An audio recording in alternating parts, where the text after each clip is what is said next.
মোহাম্মদ মোতালেব হোসেন মাঝিকে তার গুরুত্বপূর্ণ বক্তব্য পেশ করার জন্য আহ্বান করছি।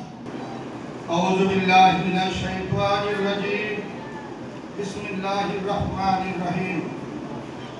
নাহমাদুহু ওয়া নুসাল্লি আলা রাসূলিল কারীম। আম্মা বা'দ।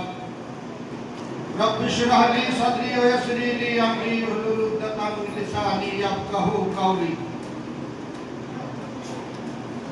অধ্যকার এই ভবন উদ্বোধনী অনুষ্ঠানের সম্মানিত সভাপতি, উক্ত মাদ্রাসার ম্যানেজিং কমিটির সদস্যবৃন্দ, সহসভাপতিবৃন্দ, অভিভাবক বৃন্দ এবং অভিভাবিকা, পর্দার আড়ালে মা ও বোনেরা, ছাত্রছাত্রী, হুজুররা, সবাই আমার আন্তরিক সালাম দিবেন। আসসালামু আলাইকুম ওয়া রাহমাতুল্লাহি ওয়া বারাকাতুহু। আমাকে কিছু বলার জন্য এখানে বলা হয়েছে। আমি সংক্ষিপ্ত আকারে দুইটি কথা বলবো। আমি প্রাক্তন এই মাদ্রাসার ছাত্রই ছিলাম। সেই ছাত্র হিসাবে আজ হয়তো আমার এই সুযোগ হয়েছে, আল্লাহর কাছে আমি শুকরিয়া আদায় করি। এমন একটি দ্বীনি ইসলাম শিক্ষার অনুষ্ঠানে উপস্থিত হয়ে দুই একটি কথা বলবো, এই জন্য আমি আল্লাহর দরবারে অসংখ্য শুকরিয়া আদায় করি।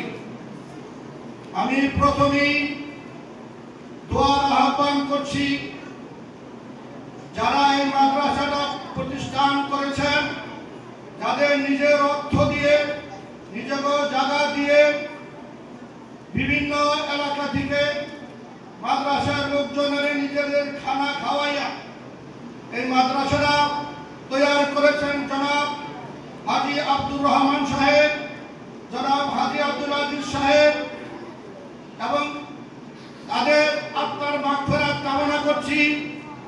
দয়া করে সবাই তাদের জন্য দোয়া করবেন যেন আল্লাহ পাক তাদেরকে ব্যস্তবাসী করেন এবং পরপারে ভালো থাকে। আর যারা এখন কর্তব্যরত আছেন মাদ্রাসার পক্ষে, তারা যেন এই কাজ করে যেতে পারে, তাদের জন্য দোয়ার দরখাস্ত রইল। আমি খুবই আনন্দিত। আমি যখন এই মাদ্রাসা 1962 সালে ভর্তি হয়েছিলাম, তখন হেফজখানা ছিল উত্তর দিকে ওই পুকুর পাড়ে। ঘরটা ছিল টালির ঘর, আর এই মাদ্রাসা ভবনটা ছিল টিনের। আমার সহ ছাত্র হাজী আব্দুল কাদির সাহেব এখানে উপস্থিত আছেন। আমরা একই ক্লাসে লেখাপড়া করতাম, মোটামুটি ভালোই লেখাপড়া করছে। অনেক ছাত্রছাত্রী কিন্তু ওই সময় হয়েছে।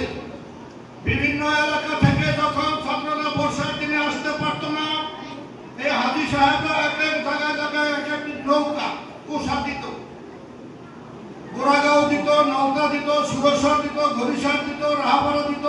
ওই এলাকা থেকে ছাত্রছাত্রীরা নৌকায় করে মাদ্রাসায় আসতেন এবং লেখাপড়া করতেন। আমি সশকে দেখেছি, যখন বড় হাজী সাহেব, ছোট হাজী সাহেব, তারা বেশিরভাগ চাঁদপুরে থাকতেন, ব্যবসা বাণিজ্য করতেন। তাদের ব্যবসায়ী টাকা দিয়ে এই মাদ্রাসার শিক্ষকদেরকে বেতন দিতেন। আমরা খুচরা বসা গণতাম বসে বসে। আমি খুবই আনন্দের সাথে বলছি, আমাদের হাজী সাহেবরা যখন আসতেন, তখন মাদ্রাসায় যারা থাকতেন প্রত্যেকে এক একটা খানার ব্যবস্থা তিনি করে দিতেন এবং খাওয়াইতেন, প্রয়োজনে তাদের পোশাক আদিও দিতেন। এখন অনেক উন্নত হয়েছে। আজকে সেই মাদ্রাসা ভবনটা আজকে উন্নত হয়ে বিল্ডিং এ দ্বিতীয় তলা হয়েছে। শুকরিয়া আল্লাহর দরবারে। মাদ্রাসা হলেই হবে না, মাদ্রাসার ছাত্রের প্রয়োজন আছে।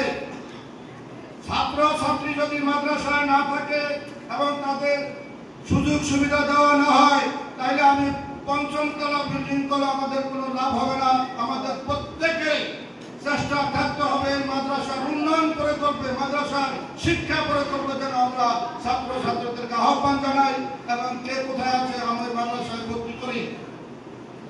আমি এমন কিছুই বলবো না, বলার আমার কিছুই নাই। তবে একটা কথা আমি জানি, পৃথিবীর সমস্ত কোরআন যদি আগুন লেগে পুড়ে যায়,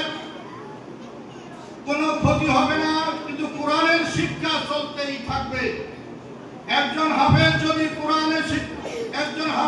কোরআনের শিক্ষিত হাফেজ হয়ে যায়, তাহলে ওই কোরআন যদি পুড়েও যায় কোনো কারণে, তার হাফেজত ঠিক থাকবে এবং কোরআন কিয়ামত পর্যন্ত ইনশাআল্লাহ ঠিক থাকবে। আমরা আশা করি এই হাফেজদিগকে যেন অবহেলা না হয়, তারা যেন সুশিক্ষায় শিক্ষিত হয়, যেভাবে হাফেজ হতে পারে, এত সুন্দর ভবনে থাকতে পারে। আমি কথা বাড়াবো না, আমি সবার কাছে দোয়া চেয়ে নিচ্ছি এবং পূর্ববর্তী অনেক বক্তারা আছেন এবং কমিটির অনেক নেতৃবৃন্দ আছেন, তারা মূল্যবান কথা বলবেন। আমি সবাইকে আমার আন্তরিক সালাম রেখে আমার বক্তব্য শেষ করছি। আসসালামু আলাইকুম ওয়া রাহমাতুল্লাহি ওয়া বারাকাতুহু।